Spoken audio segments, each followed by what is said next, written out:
জাতীয় নির্বাচনে সারা দেশে চলছে প্রার্থীদের মনোনয়নপত্র যাচাই বাছাই। বাতিল হলে থাকছে আপিলের সুযোগ।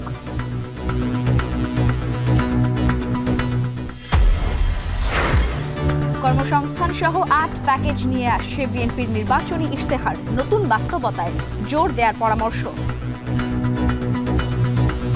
এটাকে ধারণ করে মেরিটোক্রেসি যেটাকে বলি, এই মেরিটোক্রেসিকে এস্টাবলিশ করা, this is a challenge, but this is also an opportunity. বাংলাদেশে সুপ্রতিবেশী সুলভ মনোভাবের বার্তা দিয়েছি, চেন্নাইয়ের এক অনুষ্ঠানে ভারতের পররাষ্ট্রমন্ত্রীর বক্তব্য।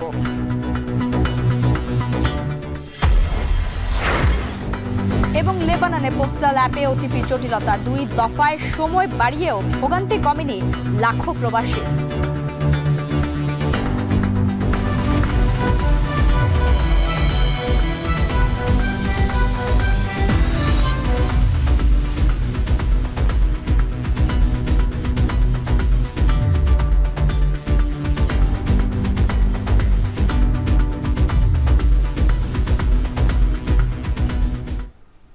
স্বাগত। এখন বাণিজ্যে পুরো আয়োজন জুড়ে সঙ্গে আছি লাইবা জান্নাত। জাতীয় নির্বাচনে সারা দেশে চলছে প্রার্থীদের মনোনয়নপত্র যাচাই বাছাই। বাতিল হলে থাকছে আপিলের সুযোগ। আর এসব বিষয়ে বিস্তারিত জানাতে যুক্ত হচ্ছেন আমাদের সহকর্মীরা। ঢাকা থেকে যুক্ত আছেন সহকর্মী শাহাদাত অভ্র। জানতে চাইছি যে প্রার্থীদের মনোনয়নপত্র যাচাই বাছাই নিয়ে কি তথ্য রয়েছে আপনার কাছে? আছে ঠিক বিভাগীয় কমিশনারের যে কার্যালয় সেগুনবাগিচা সেখানটায়। আর এখানে কিন্তু আমি আসার পর থেকে লক্ষ্য করছি যারা কিনা বিভিন্ন প্রার্থী আছেন, বিশেষ করে হচ্ছে ঢাকার যে আসনগুলো, মোট 20টি আসনের কিন্তু হচ্ছে আজকে যাচাই বাছাই প্রক্রিয়া চলবে। আর সেই জন্য কিন্তু সবাই এখানে অপেক্ষমান আছে। আমি এখানে আসার পর থেকে দেখতে পেয়েছি এখানে এনসিপির প্রার্থী এসেছিলেন এবং তিনি কিন্তু তার যেই মনোনয়ন ফর্ম জমা দেওয়ার পরবর্তী যেই তথ্যগুলো সেগুলো জমা দিতে এসেছেন এবং যাচাই বাছাই যে প্রক্রিয়া আছে সেটি কিন্তু শুরু করার জন্য তিনি অপেক্ষমান হতে আমি দেখেছি। এর পাশাপাশি যদি বলতে চাই যে ধানের শীষের যে প্রার্থী তিনিও কিন্তু এখানে এসেছেন। এছাড়াও জামায়াতের পক্ষ থেকে আমরা এখনো কাউকে দেখতে পাইনি, হয়তোবা এখনো 10টা মাত্র, সবাই মাত্র 10টার পরপরই হয়তোবা আমরা তাদেরকে দেখতে পাবো। এই যে আজকের যেই পুরো কার্যক্রম, সেখানে কিন্তু বলাই চলে যে ঢাকা শহরে যে 20টি আসন আছে সেই 20 আসনের 248টি প্রার্থীর 48 জন প্রার্থীর কিন্তু হচ্ছে মনোনয়ন বাছাইয়ের এখানে শুরু করা হবে, মনোনয়ন বাছাই কার্যক্রম শুরু করা হবে। আর সেগুনবাগিচার এই যে আজকের এখানে বিভাগীয় কমিশনার কার্যালয় থেকে 13 এবং 15 এই যে 2টি আসন আছে, এই 2টি আসনের কিন্তু দুইটি আসনের কিন্তু হচ্ছে বাছাই কার্যক্রম চলবে।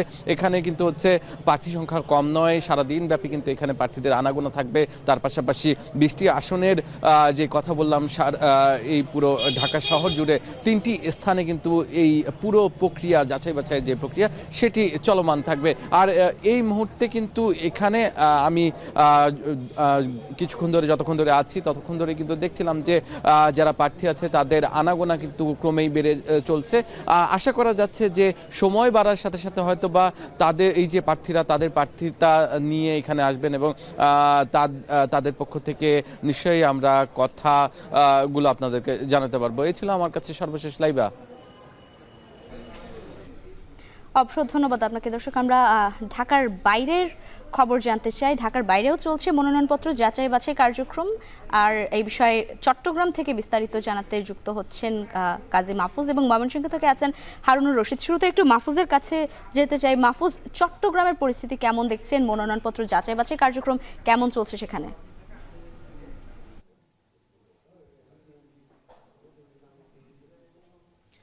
লাইবা, চট্টগ্রামে আজ 5টি সংসদীয় আসনের মনোনয়নপত্র যাচাই বাছাই শুরু হবে। এর মধ্যে জেলা প্রশাসক কার্যালয় এবং রিটার্নিং কর্মকর্তার কাছে আমরা দেখতে পাচ্ছি 3টি সংসদীয় আসন, যেখানে চট্টগ্রাম 6, চট্টগ্রাম 7 এবং চট্টগ্রাম 12 এই 3টি আসনের মনোনয়নপত্র যাচাই বাছাই হবে। এবং বিভাগীয় কমিশনার কার্যালয় অর্থাৎ রিটার্নিং কর্মকর্তার কার্যালয়, সেখানে আর 2টি সংসদীয় আসন, চট্টগ্রাম 4 এবং চট্টগ্রাম 5 এই 2টি সংসদীয় আসনের মনোনয়নপত্র যাচাই বাছাই শুরু হবে। তো আমরা এই মুহূর্তে রয়েছে জেলা প্রশাসক কার্যালয়ে। এখানে চট্টগ্রাম 6, রাউজান যে আসনটি আছে সেই আসনের একটু পরেই মূলত যাচাই বাছাই কার্যক্রম শুরু হবে। ইতিমধ্যে প্রার্থীরা চলে এসেছেন। এই আসনে কিন্তু মনোনয়নপত্র জমা দিয়েছেন 5 জন প্রার্থী। তার মধ্যে আমরা দেখেছি বিএনপি থেকে কিন্তু 2 জন হেভিওয়েট প্রার্থীকে মনোনয়ন দেওয়া হয়েছে। দুজনেই কিন্তু কেন্দ্রীয় নেতা ছিলেন। এর মধ্যে একজন হচ্ছেন ভাইস চেয়ারম্যান, যদিও তার পদটি স্থগিত করা হয়েছে, গিয়াসউদ্দিন কাদের চৌধুরী, তিনিও এসেছেন ইতিমধ্যে। এরপর আরও একজন বিএনপি নেতা, উত্তর জেলা বিএনপির সাবেক আহ্বায়ক গোলাম আকবর খন্দকার, তাকেও কিন্তু বিএনপি থেকে মনোনয়ন দেওয়া হয়েছে একই আসনে। দুইজনই কিন্তু এসেছেন। পাশাপাশি জামায়াত ইসলামী সহ অন্যান্য যে দলের প্রার্থীরা রয়েছেন তারাও চলে এসেছেন। একটু পরে হয়তো বাছাই কার্যক্রম শুরু হবে। এরপরেই শুরু হবে মূলত রাঙ্গুনিয়া যে সংসদীয় আসন রয়েছে তারই মনোনয়ন যাচাই বাছাই কার্যক্রম। সেখানে আমরা দেখেছি 9 জন প্রার্থী মনোনয়নপত্র জমা দিয়েছেন। এরপরে আমরা যতটুকু জানতে পেরেছি এই জেলা প্রশাসক কার্যালয়ে আরও একটি সংসদীয় আসন চট্টগ্রাম 12 পটিয়া, সেখানে আমরা দেখেছি যে 11 জন প্রার্থী মনোনয়নপত্র জমা দিয়েছেন। তো সব কিছু মিলিয়ে বলা যায় যে আজকে 5টি সংসদীয় আসনের মনোনয়নপত্র যাচাই বাছাই হবে। আর যাচাই বাছাইয়ের ক্ষেত্রে আমরা যতটুকু জানতে পেরেছি যে প্রার্থীরা যে তাদের ব্যক্তিগত তথ্যগুলো মনোনয়ন ফর্মে দিয়েছেন সেগুলো যেমন যাচাই বাছাই করা হবে। একই সাথে আমরা জানতে পেরেছি এখানে মনোনয়ন প্রার্থীদের তাদের কোনো ধরনের সেবা সংস্থায় বকেয়া রয়েছে কিনা, বিভিন্ন আর্থিক প্রতিষ্ঠান, ব্যাংক, বিমা এবং অন্যান্য যে আর্থিক প্রতিষ্ঠান সেখানে কোনো ঋণ খেলাপি তারা আছেন কিনা সেই বিষয়গুলো আসলে খতিয়ে দেখা হবে। আমরা জানি যে গতকালকেও কিন্তু চট্টগ্রামের 3টি সংসদীয় আসনের মনোনয়নপত্র যাচাই বাছাই করা হয়েছিল। সেখানে বিভিন্ন সমস্যার কারণে 10 জনের মনোনয়নপত্র বাতিল করা হয়। তো এই ছিল আমার কাছে চট্টগ্রামের মনোনয়নপত্র যাচাই বাছাই কার্যক্রমের সবশেষ তথ্য। মাহফুজ, ধন্যবাদ আপনাকে। নিশ্চয়ই আবারও পরবর্তীতে আপনার সঙ্গে যুক্ত হব। এবার একটু ময়মনসিংহে যেতে চাই, সেখানে আছেন সহকর্মী হারুন। হারুন, একটু জানাবেন যে মনোনয়নপত্র যাচাই বাছাই নিয়ে প্রার্থীরা কি বলছেন?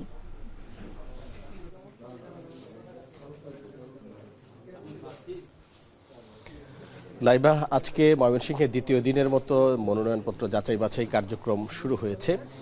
ঠিক 10টায় এই কার্যক্রম শুরু হওয়ার কথা থাকলেও কিন্তু এখনও আমরা দেখতে পাচ্ছি যে বিভিন্ন দল থেকে যারা জাতীয় সংসদ নির্বাচনে অংশগ্রহণ করবেন মনোনয়নপত্র দাখিল করেছেন বা স্বতন্ত্র যারা দাখিল করেছেন তারা কিন্তু ইতিমধ্যেই জেলা প্রশাসকের কার্যালয়ের যে মিলনায়তন রয়েছে সেখানে উপস্থিত হয়েছেন, কিন্তু এখনও সেই যাচাই বাছাই কার্যক্রম সেটি শুরু হয়নি। এবং আমরা দেখতে পাচ্ছি যে প্রশাসনের যারা কর্মকর্তা রয়েছেন, বিশেষ করে রিটার্নিং কর্মকর্তা, সহকারী রিটার্নিং কর্মকর্তা, তারা কিন্তু এখনও মিলনায়তনে এসে পৌঁছায়নি। আমরা 10টার আগে থেকেই যারা প্রার্থী রয়েছেন এবং তাদের সমর্থকদের নিয়ে কিন্তু তারা মিলনায়তনে এসে উপস্থিত হয়েছেন। এবং আমরা দেখতে পাচ্ছি যে এই যাচাই বাছাই কার্যক্রমে যে বিষয়গুলো যাচাই করা হয়, বিশেষ করে প্রার্থীদের কোনো সেবা সংস্থার কাছে কোনো বকেয়া রয়েছে কিনা, মামলা সংক্রান্ত কোনো জটিলতা আছে কিনা বা ব্যাংক ঋণ রয়েছে কিনা, এই সংশ্লিষ্ট স্টেক হোল্ডার যারা রয়েছেন তাদের প্রতিনিধিরা কিন্তু ইতিমধ্যেই এই মিলনায়তনে এসে উপস্থিত হয়েছেন। এবং তারা যেটি বলছেন যে যখন মনোনয়ন যাচাই বাছাই কার্যক্রম শুরু হবে তাদের কাছে সমস্ত প্রার্থীদের তথ্য রয়েছে, সেই তথ্য অনুযায়ী তারা তাদের কোনো আপত্তি থাকলে সেটি উপস্থাপন করবেন এবং পরবর্তীতে এ বিষয়ে সিদ্ধান্ত হবে। আমরা দেখতে পাচ্ছি যে আজকে ময়মনসিংহ জেলার যে 11টি আসন রয়েছে এর মধ্যে গতকালকে 3টি আসনের মনোনয়নপত্র যাচাই বাছাই কার্যক্রম শেষ হয়েছে। আজকে 4টি আসনের মনোনয়নপত্র যাচাই বাছাই হবে। এর মধ্যে ময়মনসিংহ 4, 5, 6 এবং 7। এবং এখন যারা এই মিলনায়তনে অবস্থান করছেন যে সমস্ত প্রার্থী এবং তাদের সমর্থকরা, তারা কিন্তু ময়মনসিংহ সদর যে আসন ময়মনসিংহ 4, সেই ময়মনসিংহ 4 সদর আসনের প্রার্থী এবং সমর্থকরা এখন মিলনায়তনে রয়েছেন। কিছুক্ষণের মধ্যেই এই মনোনয়নপত্র যাচাই বাছাই কার্যক্রমের যে প্রক্রিয়া সেটি শুরু হবে বলে আমরা জানতে পেরেছি।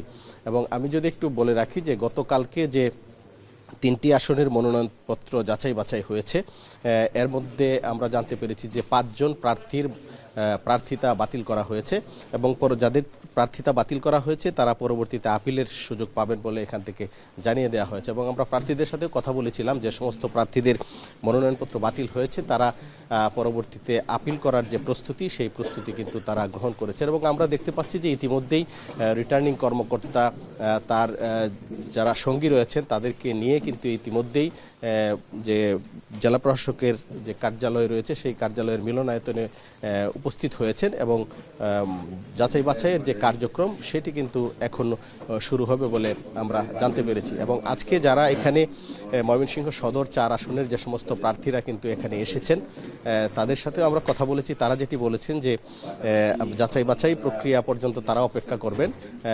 যদি তাদের মনোনয়নপত্র টিকে যায় তাহলে তারা তাদের যে আনুষঙ্গিক নির্বাচনের যে কার্যক্রম সেটি শুরু করবেন, এবং যদি কারো প্রার্থিতা বাতিল হয় বা অবৈধ ঘোষণা করা হয় সে প্রেক্ষিতে তারা কিন্তু তাদের যে আপিল কার্যক্রম সেটি করবেন বলে আমাদেরকে জানিয়েছেন।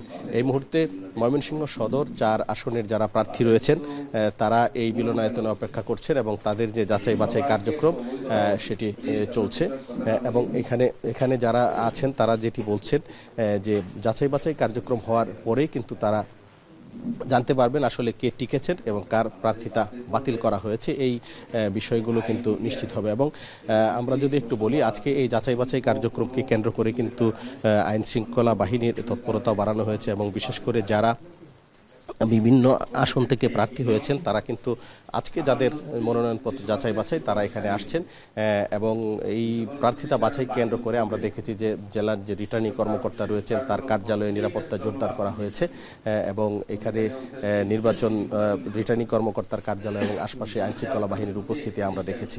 তো সব মিলিয়ে আসলে ময়মনসিংহের আজকে 4টি আসনের মনোনয়নপত্র যাচাই বাছাই কার্যক্রম শেষ হবে বলে আমরা জানতে পেরেছি, এবং আগামীকাল আরও 4টি আসনের মনোনয়নপত্র যাচাই বাছাই হবে। তো এই ছিল আমার কাছে ময়মনসিংহের রিটার্নিং কর্মকর্তার কার্যালয় থেকে সর্বশেষ। হারুন, ধন্যবাদ আপনাকে। দর্শক, আমরা আবারও একটু ঢাকায় যেতে চাই। আগারগাঁওয়ের নির্বাচন কমিশনে রয়েছেন আমাদের সহকর্মী মিয়া আমিরুল, যুক্ত হচ্ছে তার সঙ্গে। আমিরুল, আগারগাঁও নির্বাচন কমিশনে রয়েছেন, প্রার্থীদের মনোনয়নপত্র যাচাই বাছাইয়ের খবর জানতে চাইছি আপনার কাছ থেকে।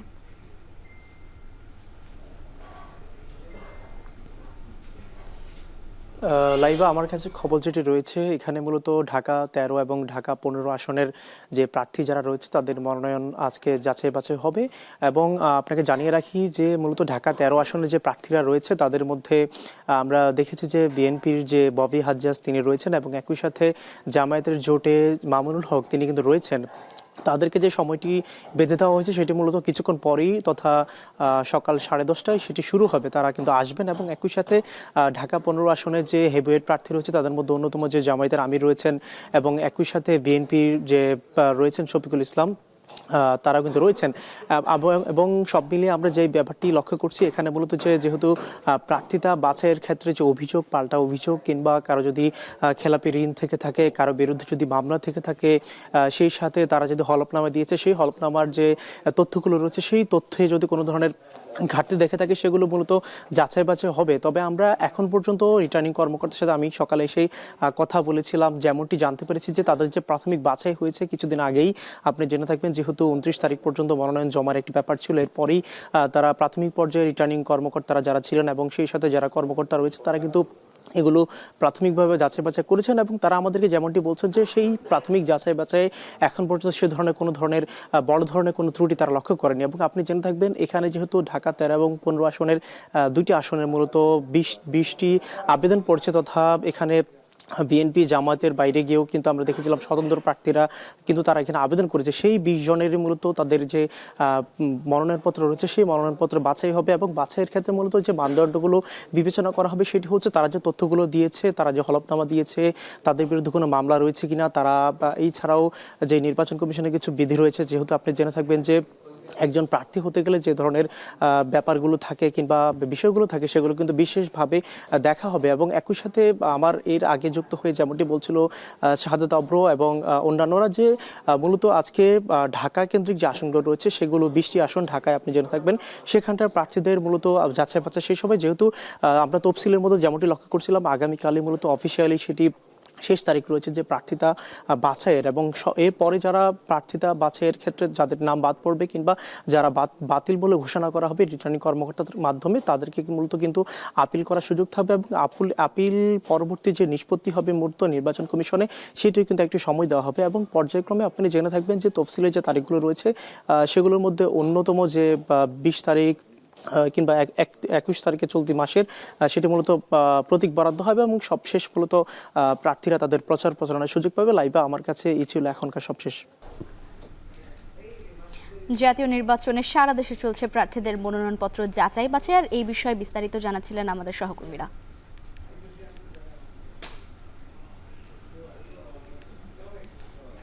জাতীয় নির্বাচনে কৃষি, কর্মসংস্থান, চিকিৎসা ও নাগরিক সুবিধা সহ ৮টি প্যাকেজ নিয়ে ইশতেহার ঘোষণা করতে যাচ্ছে বিএনপি। বিশ্লেষকদের মত, ইশতেহারে জুলাই আকাঙ্ক্ষা, দুর্নীতি, সুশাসনের পাশাপাশি আধিপত্যবাদ বিরোধী অবস্থান পরিষ্কার না করলে তা প্রত্যাখ্যান করবেন ভোটাররা। শুধু প্রতিশ্রুতির ফুলঝুরি নয়, নতুন বাস্তবতায় জ্ঞান নির্ভর ইশতেহার প্রণয়নের পরামর্শ বিশেষজ্ঞদের। জাওয়াত মাহমুদের প্রতিবেদন। আর ১.৫ মাসের কম সময়ের ব্যবধানে যখন জাতীয় নির্বাচনের মুখোমুখি হচ্ছে দেশ, সে সময় বেগম খালেদা জিয়ার মৃত্যু নির্বাচনী বৈতরণী পার হতে বিএনপির জন্য চ্যালেঞ্জ হয়ে দাঁড়িয়েছে।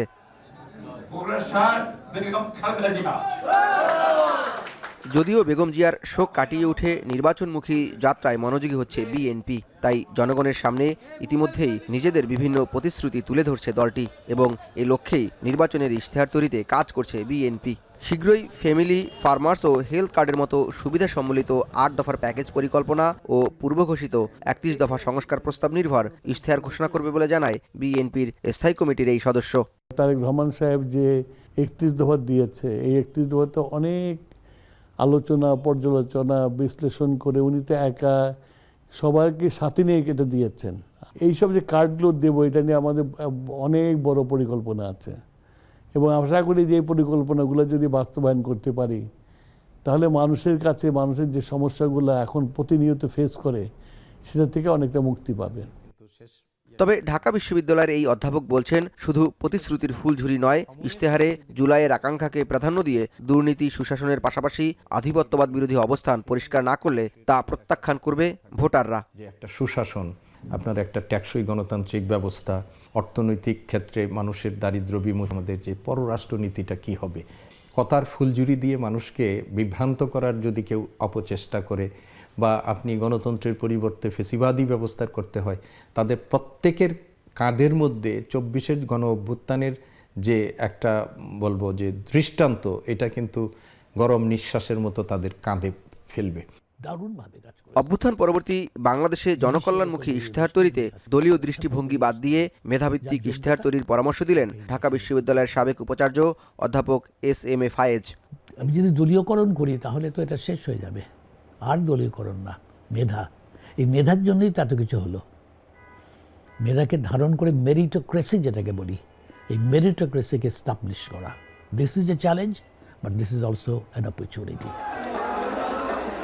নির্বাচনী ইশতেহারে অনেক কাল্পনিক প্রতিশ্রুতি দিয়ে তা বাস্তবায়ন না করার নজির থাকলেও এবারের বাস্তবতায় গণমুখী ও বাস্তবসম্মত ইশতেহার না দিতে পারলে ভোটের মাঠ থেকে ছিটকে পড়ার শঙ্কা থাকবে বলে মত বিশ্লেষকদের। জাওয়াত মাহমুদ, এখন, ঢাকা।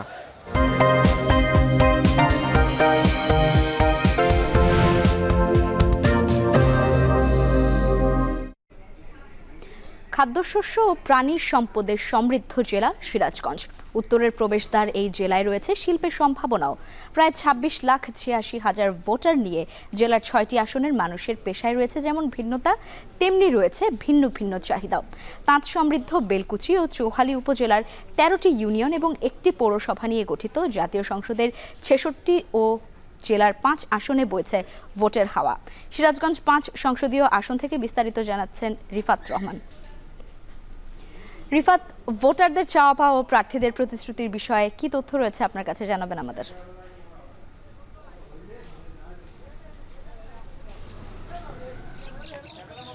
লাইবা, উত্তরের প্রবেশদ্বার সিরাজগঞ্জ যে ৬টি সংসদীয় আসন নিয়ে গঠিত, এই ৬টি সংসদীয় আসনের যারা ভোটাররা রয়েছেন তারা অধিকাংশ মানুষই কিন্তু কৃষি নির্ভর। আপনাকে জানিয়ে রাখি যে সিরাজগঞ্জে প্রায় ৮ লাখ টন খাদ্যশস্য প্রতি বছর কিন্তু উৎপাদন হয়।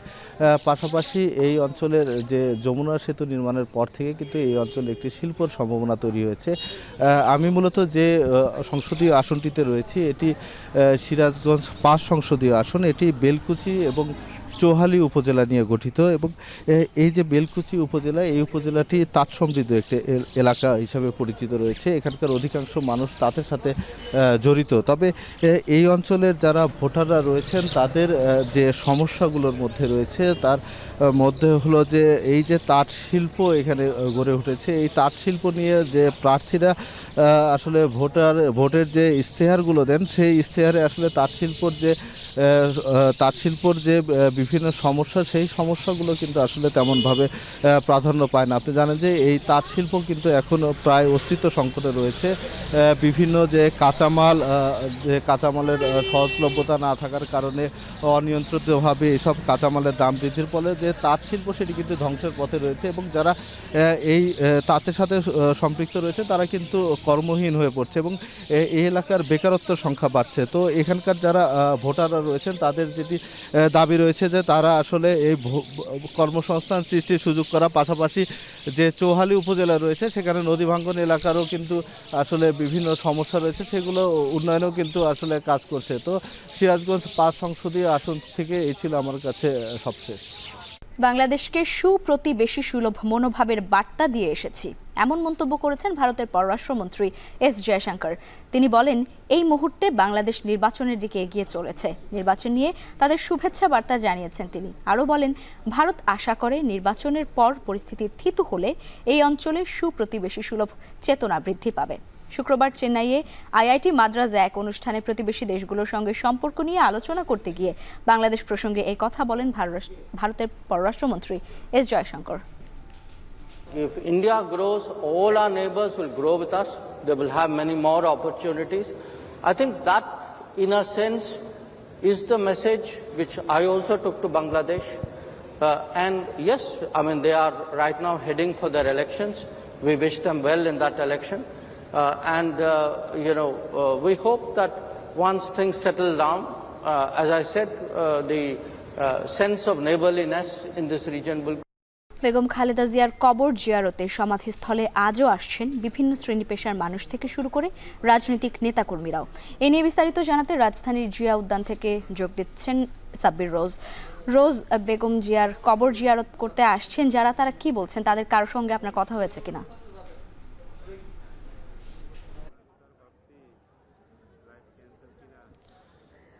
লাইবা, আমরা এখন পর্যন্ত কারোর সাথে কথা হয়েছে কি বলতে তারা তাদের আসলে চিন্তাভাবনা ব্যক্ত করেছেন বা কেন এসেছেন, আমরা 2-1 সাথে কথা বলেছি। কিন্তু আমরা এসে যেটি দেখেছি যে তীব্র শীত এবং ঘন কুয়াশা, আপনি জানেন আজ।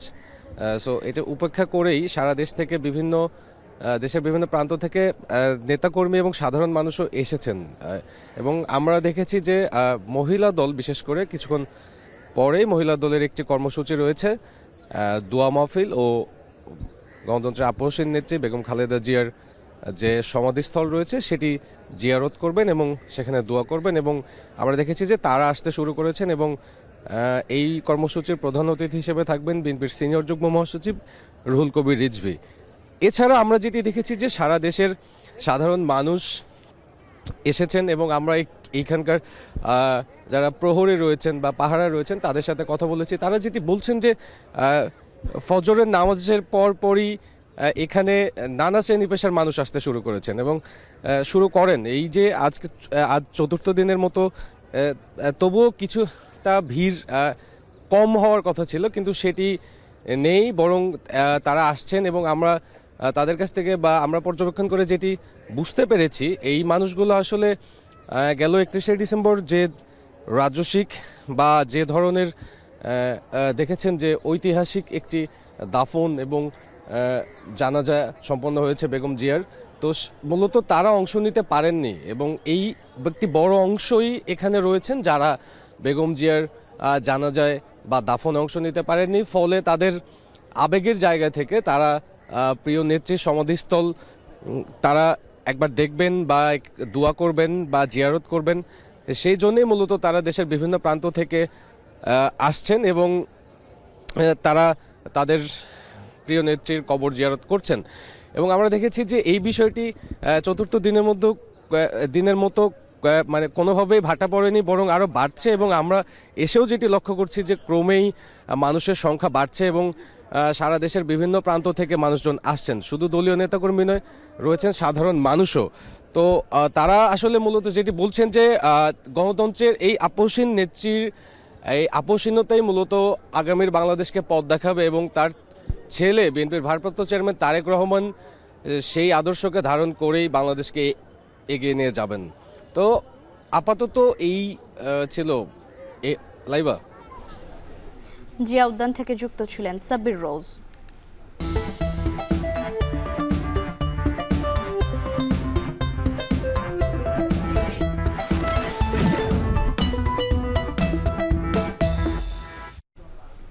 সারা দেশের মতো বরিশালেও বইছে ভোটের হাওয়া। নির্বাচনে পুরুষদের পাশাপাশি নারীদের রয়েছে গুরুত্বপূর্ণ ভূমিকা। স্থানীয় অর্থনীতি, শিক্ষা ও স্বাস্থ্যের উন্নয়নে নতুন দিনের বার্তা চান নারী ভোটাররা, যা জাতীয় সিদ্ধান্ত নেওয়ার ক্ষেত্রে রাখবে গুরুত্বপূর্ণ ভূমিকা। আমিনুল ইসলামের তোলা ছবিতে ফেরদাউস সোহাগের প্রতিবেদন। আগামী 12 ফেব্রুয়ারি অনুষ্ঠিত হবে ত্রয়োদশ জাতীয় সংসদ নির্বাচন। দেশে মোট ভোটারের সংখ্যা 12,95,95,183 জন। এর মধ্যে পুরুষ ভোটার 6,48,14,907 জন আর নারী ভোটার 6,28,79,042 জন। হিসেব অনুসারে মোট ভোটারের প্রায় অর্ধেকই নারী। তবে উপকূলীয় এলাকার নিম্ন আয়ের পরিবার কিংবা তৃণমূলের পিছিয়ে থাকা নারীদের কাছে ভোট এখনও খুব একটা গুরুত্ব পাচ্ছে না। এই যেমন বরিশালের চরকাউ এলাকার বৃদ্ধা আমেনা, মাঝবয়সী নাছিমা কিংবা রুমা। অর্থের অভাবে এদের খাবার জোটে না ঠিক মতো। তাই আগামীতে যারা নির্বাচিত হয়ে দেশের দায়িত্ব নেবেন তাদের কাছে এই নারীদের প্রত্যাশা শুধু খেয়ে পরে বেঁচে থাকার। চাই আমরা খাইয়ে ফিনতে যাই, সুখে শান্তিতে যাইতে পারি, নাতি ফুটি লইয়া পোলা পান লইয়া সুখে শান্তিতে জানি থাকি, আর নিরাপত্তা জানি থাকে। আমি গরিব মানুষ খাই ফিনতে ভালো থাকতে চাই, সরকার যেন আমাকে দিকে নজর দেয়। চাল ডাল যদি মগে সরকারে দিতে তবু তো মগে একটু উপকার হইতে। স্বাধীনতার 55 বছরে বরিশাল অঞ্চলে কাঙ্ক্ষিত শিল্পায়ন হয়নি। এজন্য নারী উদ্যোক্তার সংখ্যা একেবারেই কম। তাই নারীদের জন্য ব্যবসা বান্ধব পরিবেশ চান আগামী নির্বাচনে নির্বাচিতদের কাছে। আর নারীদের স্বাস্থ্যসেবা সহ নানা সংকট দূরীকরণের দাবি নারী চিকিৎসকদের। ব্যবসা করার জন্য যে প্রয়োজনীয় কাগজপত্র সংগ্রহ করতে গেলে প্রতিটা সেক্টরে ঘুষ ছাড়া কোনো পেপার সহজভাবে পাওয়া যায় না। আগামী নির্বাচিত সরকারের কাছে আমার প্রত্যাশা যেসব দিকগুলো যেন সমাধান করা হয়। এখানে অনেক তৃণমূল জায়গা রয়েছে যেখানে চিকিৎসা সেবার মান যে পর্যায়ে আমরা প্রত্যাশা করি সে পর্যায়ে রয়নি, যার কারণে দেখা যায় যে নারীরা অনেক সময় অকালে ঝরে যায়। তো আমি চাবো যে তৃণমূল পর্যায়েও যাতে চিকিৎসা সেবার মান উন্নতিকরণ করা হয়। সারা দেশের মধ্যে বরিশাল বরাবরই সাক্ষরতার হারে এগিয়ে। তবে উচ্চশিক্ষা কিংবা কারিগরি শিক্ষার জন্য দেশের অন্যান্য অংশের মতো সুযোগ সুবিধা নেই। এর প্রভাব রয়েছে নারী শিক্ষার ক্ষেত্রেও। তাই ভোটে নির্বাচিতদের এসব বিষয়ে যথাযথ পদক্ষেপ নেওয়ার কথা জানান এই নারী শিক্ষাবিদ। নারীরা প্রযুক্তি নির্ভর যে শিক্ষা, আধুনিক মানসম্মত যে শিক্ষা, তার ক্ষেত্রে হয়তো বেশ খানিকটা পিছিয়ে। দক্ষতা ভিত্তিক কারিগরি যে শিক্ষা, সেই শিক্ষার সঙ্গে নারীদেরকে পরিচিত করানোর আরও যায় কিনা। বরিশালে মোট ভোটার 28,82,948 জন। এর মধ্যে পুরুষ 11,58,172 জন আর নারী 11,26,757 জন। গত 12টি জাতীয় সংসদ নির্বাচনের আগে দেয়া প্রতিশ্রুতি কতটা পালিত হয়েছিল সেটি সবারই জানা। আগামী জাতীয় সংসদ নির্বাচনে যারা নির্বাচিত হবেন তাদের দেয়া প্রতিশ্রুতি কতটা তারা পালন করবেন এখন সেটি দেখার বিষয়। ফেরদাউস সোহাগ, এখন বরিশাল। প্রবাসীদের ভোটাধিকার নিশ্চিতে চালু হয়েছে পোস্টাল ভোট ব্যবস্থা। তবে রেজিস্ট্রেশন করতে গিয়ে বড় ধরনের ভোগান্তিতে পড়েছেন লেবাননে থাকা লক্ষাধিক প্রবাসী। 2 দফায় সময় বাড়ানো হলেও কাটেনি সমস্যার জট, যদিও সমাধানের আশ্বাস দিয়েছে বৈরুতের বাংলাদেশ দূতাবাস। বিস্তারিত দেখুন প্রতিবেদনে। প্রথমবারের মতো বিদেশের মাটিতে বসেই ভোট দেওয়ার ঐতিহাসিক সুযোগ পাচ্ছেন প্রবাসী বাংলাদেশিরা। তবে এটি কাজে লাগানোই এখন সবচেয়ে বড় চ্যালেঞ্জ হয়ে দাঁড়িয়েছে। লেবাননে লক্ষাধিক প্রবাসী বাংলাদেশি পোস্টাল ভোট বিডি অ্যাপের মাধ্যমে ভোটার নিবন্ধন করতে গিয়ে চরম ভোগান্তির মুখে পড়ছেন। বারবার চেষ্টা করেও মোবাইল নম্বর ভেরিফিকেশন সম্পূর্ণ না হওয়ায় রেজিস্ট্রেশন প্রক্রিয়া মাঝপথেই আটকে যাচ্ছে। প্রবাসীদের অভিযোগ, বারবার স্ক্রিনে উঠে আসছে কারিগরি ত্রুটিজনিত সমস্যা। রেজিস্ট্রেশনের সময়সীমা ইতোমধ্যে 2 দফায় বাড়িয়ে আগামী 5 জানুয়ারি পর্যন্ত নির্ধারণ করা হয়েছে। তবে অনেকেই পাচ্ছেন না প্রত্যাশিত ওটিপি। বিশেষ করে লেবাননের মোবাইল নেটওয়ার্ক ব্যবহারকারীরা সবচেয়ে বেশি সমস্যায় পড়েছেন। রেজিস্ট্রেশন করতে গিয়ে আমরা ওটিপি ঠিকভাবে পাচ্ছি না, সেই কারণে আমাদের এই ভোটার রেজিস্ট্রেশন করা ব্যাহত হচ্ছে। সরকারের প্রতি দৃষ্টি আকর্ষণ করব, প্রবাসীদেরকে এই ভোটাধিকার প্রয়োগের ক্ষেত্রে যদি একটু সহজ করে দেন তাহলে প্রবাসীরা অত্যন্ত উপকৃত হবে। আমরা প্রথম প্রবাসে থেকে ভোট দিতে পারবো। আমরা অনেক খুশি হয়েছিলাম আমাদেরকে এগুলা সুযোগ করে দেওয়ার জন্য, কিন্তু আসলে নিবন্ধনটা আমরা করতে পারতেছি না। আসলে আমরা এখন হতাশা। এদিকে রেজিস্ট্রেশন সংক্রান্ত সমস্যার বিষয়ে অবগত আছে বৈরুতের বাংলাদেশ দূতাবাস। দ্রুত সমস্যা সমাধানের আশ্বাসও দেয়া হয়েছে। ভোটাধিকার প্রয়োগে বিকল্প রেজিস্ট্রেশন ব্যবস্থা ও হেল্প ডেস্ক চালুর দাবি জানিয়েছেন প্রবাসী বাংলাদেশিরা। এখন লেবানন। আজ শুরু হচ্ছে 30তম ঢাকা আন্তর্জাতিক বাণিজ্য মেলা। পূর্বাঞ্চলে চায়না বাংলাদেশ এক্সিবিশন সেন্টারে কিছুক্ষণের মধ্যে আনুষ্ঠানিক উদ্বোধন করবেন বাণিজ্য উপদেষ্টা শেখ বশিরউদ্দিন। আর সেখান থেকে যুক্ত হচ্ছেন নাইম কামাল। নাইম, কখন মেলার উদ্বোধন হবে আর সব মিলিয়ে এইবার মেলার আয়োজন কেমন দেখছেন?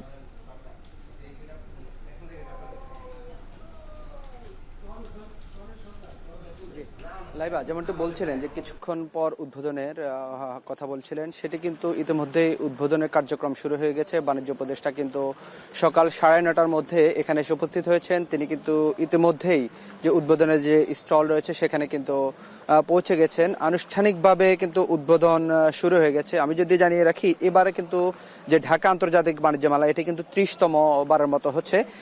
এখানে কিন্তু প্রতি বছর 200, 250 থেকে 300 পর্যন্ত স্টল থাকে আন্তর্জাতিক বাণিজ্য মেলাকে কেন্দ্র করে। এবারে 324টি স্টল এখন পর্যন্ত পরিপূর্ণভাবে স্থান পেয়েছে, তাদের কার্যক্রম চলছে। অনেকের স্টল কিন্তু পুরোপুরি স্টল পরিপূর্ণভাবে সাজানো হয়ে গিয়েছে, তবে এখনো অনেক স্টলের কার্যক্রম আমরা দেখতে পেয়েছি যে বাকি রয়েছে, এখনো কাজ চলছে। যদিও 1 জানুয়ারি এটি উদ্বোধনের কথা ছিল, 2 দিন পিছিয়ে দেওয়ার পরেও কিন্তু এখন পর্যন্ত অনেক স্টলের কার্যক্রম এখানে বাকি রয়েছে। তবে এবারের বিশ্বের 11টি দেশের থেকে কিন্তু ব্যবসায়ীরা এখানে এসেছেন তাদের পণ্য প্রদর্শনী করতে, এবং বাংলাদেশের কিন্তু পণ্য এখানে প্রদর্শন হচ্ছে। তবে প্রতি বছরের মতো যেটি হচ্ছে যে লোকাল পণ্যের সয়লাভ থাকে বাণিজ্য মেলা, এবারও কিন্তু এরকমই রয়েছে। স্থানীয় যে দোকানগুলো রয়েছে সেগুলোতে কিন্তু লোকাল পণ্য সয়লাভ রয়েছে। তবে অন্যান্যবারে প্রধান উপদেষ্টা, প্রধানমন্ত্রী উদ্বোধন করলো, এবার কিন্তু প্রধান উপদেষ্টা আসছেন না, এখানে উদ্বোধন করছেন বাণিজ্য উপদেষ্টা। তো এই ছিল আমার কাছে ঢাকা আন্তর্জাতিক বাণিজ্য মেলা থেকে সর্বশেষ তথ্য। মেহেরপুরে চলছে মৃদু শৈত্যপ্রবাহ। টানা 4 দিন সর্বনিম্ন তাপমাত্রা 10-এর মধ্যে সীমাবদ্ধ থাকছে। অতিরিক্ত শীতের পাশাপাশি ঘন কুয়াশা এবং উত্তরের হিমেল হাওয়ায় জনজীবন অতিষ্ঠ। এতে বিপাকে সাধারণ খেটে খাওয়া মানুষ। মেহেরপুর থেকে শীত পরিস্থিতি জানাতে যুক্ত হচ্ছেন মুজাহিদ আল মুন্না। মুন্না, মেহেরপুরের শীতের পরিস্থিতি জানতে চাইছি। মৃদু শৈত্যপ্রবাহ চলছে, জনজীবনের উপর প্রভাব কেমন পড়ছে?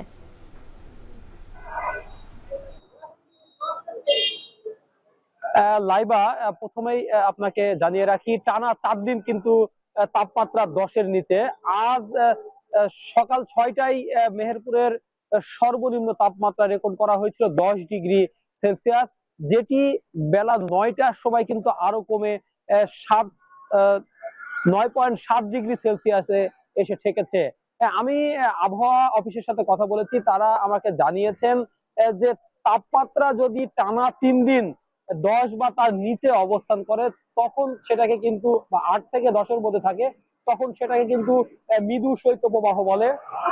মেহেরপুরে কিন্তু টানা 4 দিন ধরে তাপমাত্রা 8 থেকে 10-এর মধ্যে সীমাবদ্ধ রয়েছে, অর্থাৎ মেহেরপুরের উপর দিয়ে কিন্তু মৃদু শৈত্যপ্রবাহ বয়ে চলেছে। আর এর ফলে সাধারণ যারা খেটে খাওয়া মানুষ, তারা কিন্তু এক ধরনের বিপাকের মধ্যে পড়ে গেছে, যার ফলে সারাদিনই কিন্তু রোদ থাকছে না। প্রথম 2 দিন কিন্তু কুয়াশার দাপট ছিল সারাদিনই। আজ সকাল থেকে 8টার পর পরে সূর্যের দেখা মিললেও কিন্তু উত্তাপ কিন্তু নাই। যার ফলে সাধারণ খেটে খাওয়া মানুষ অনেক বিপাকের মধ্যে রয়েছে। লাইবা, এই ছিল আমার কাছে মেহেরপুর থেকে শীত পরিস্থিতি সর্বশেষ। লাইবা, মেহেরপুরে চলছে মৃদু শৈত্যপ্রবাহের সে খবরই জানাচ্ছিলেন মুজাহিদ আল মুন্না। এবারে আন্তর্জাতিক প্রসঙ্গ।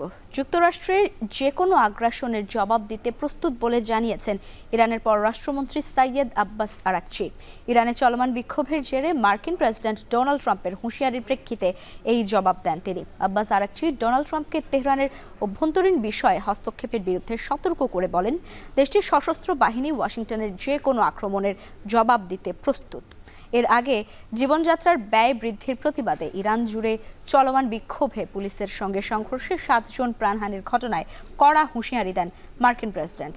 শুক্রবার ট্রুথ সোশ্যালে দেয়া বার্তায় ট্রাম্প বলেন, ইরান সরকার শান্তিপূর্ণ বিক্ষোভকারীদের হত্যা করলে তাদের উদ্ধারে এগিয়ে যাবে যুক্তরাষ্ট্র। এই লক্ষ্যে মার্কিন সামরিক বাহিনী পুরোপুরি প্রস্তুত বলেও হুমকি দিয়েছেন তিনি। চরম অর্থনৈতিক সংকটের মধ্যে গেল 29 ডিসেম্বর ধর্মঘটের ডাক দেন তেহরানের দোকান মালিকরা, যা এখন গোটা দেশে ছড়িয়ে পড়েছে।